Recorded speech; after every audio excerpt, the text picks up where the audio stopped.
Em 2 Timóteo, capítulo 3, versículo 16, nós encontramos a declaração de Paulo que diz que as Escrituras são suficientes para nos dar orientação no ensino, para ensinar, para redarguir, para corrigir, para instruir em justiça. A doutrina ou ensino se refere a doutrinas básicas da palavra de Deus. Quando eu violo os princípios de Deus, há conflitos na minha vida. E a palavra redarguir se refere a conflitos na minha vida. As reprovações de Deus se refletem nos problemas que eu tenho. E as reprovações de Deus são para me revelar que eu fracassei. E não basta, entretanto, que eu saiba que tenho problemas. Tenho que saber como corrigir esses problemas. E quando eu vou à palavra de Deus, ela é suficiente para me orientar na correção desses problemas. Mas não é suficiente saber como corrigir os problemas.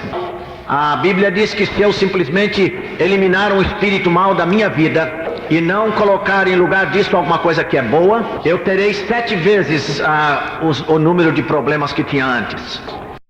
Enquanto eu estava procurando ajudar estes jovens a resolver os problemas da sua própria vida, eu estava tendo problemas cada vez maiores no meu casamento. E ao passo que eu comecei a ajudar os jovens a resolver os seus problemas, eu descobri que o meu casamento não era a causa dos meus problemas. Porque os problemas que eu tinha na minha vida conjugal eram problemas que haviam surgido antes do meu casamento. E foi assim que eu, procurando resolver os problemas da minha vida, eu fui descobrindo a solução também para os problemas da minha vida conjugal. E eu sentia que eu tinha todos os problemas que era possível ter numa vida conjugal. E eu achava que eu sabia qual era a solução para o problema. Eu sabia que minha mulher era o problema. E eu achava que Deus me tinha dado uma capacidade muito especial. Eu podia descobrir as faltas dela com muita facilidade. E eu chegava em casa e perguntava à minha mulher: o que é que você fez o dia inteiro? E naturalmente isso provocava uma reação nela. Talvez algum de vocês tenha feito isso, chegando em casa, querendo perguntar como ela está passando, perguntaram: o que é que você fez o dia todo? E ao invés de ela responder em amor, ela se sente profundamente ofendida. Eu me lembro uma noite voltando para casa, a primeira coisa que eu fazia quando chegava em casa era pegar um jornal e começar a ler. E a minha senhora veio para a sala de visita e sentou na cadeira em frente da minha.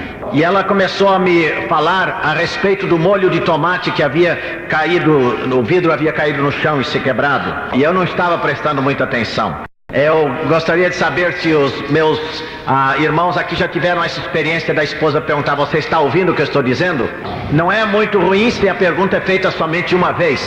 Então ela disse: você não está prestando atenção, o que foi que eu disse? E tudo que eu podia me lembrar era da garrafa de ketchup que havia caído no chão. E se ela tivesse parado aí estaria muito bem, mas ela disse: o que mais foi que eu disse? Eu não sabia. Então eu procurei inventar uma história, mais ou menos adivinhar o que ela tinha dito. E a minha mulher se sentiu ofendida e foi lá para o quarto chorar. E eu agora sabia que eu tinha que gastar muito tempo com ela. Então entrei no quarto atrás dela. E quando a mulher está assim perturbada, a gente tem que prestar atenção muito especial. E então, depois de 3 horas, a minha mente começou então a vaguear. E eu comecei então a sair do quarto. E ela disse: onde é que você vai indo?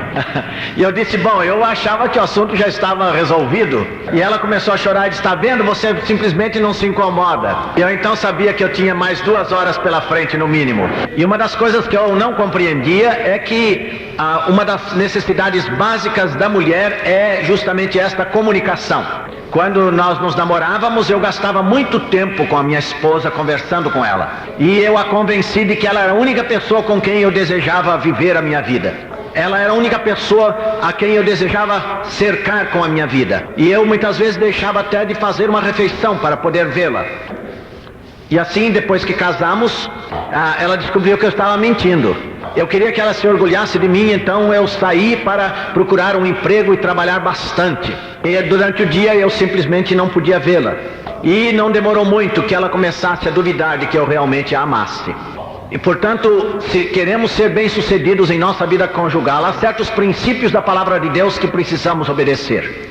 Este seminário dará ênfase a 3 aspectos. Antes de mais nada, como ser uma pessoa bem-sucedida. A vida não é basicamente complexa, antes é basicamente simples. Mas basta que quebremos alguns dos seus princípios para que então tragamos a complexidade para a nossa vida. Eu conheço uma pessoa que ficou muito amargurada porque a sua namorada o abandonou, lhe deu fora.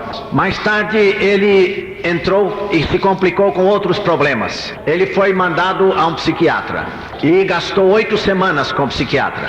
Então eu perguntei a ele, o que foi que o psiquiatra disse a respeito da sua namorada?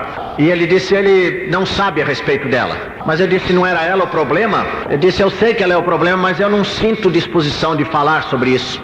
E assim eles falaram sobre tudo na sua vida, exceto o problema real. E aquela amargura na sua vida fazia com que todos os aspectos da sua vida fossem afetados. Ele não queria comer, não queria estudar, não queria trabalhar, ele não se preocupava com a vida. Então a vida é basicamente simples. E um dos nossos objetivos aqui é olhar a vida do ponto de vista de Deus.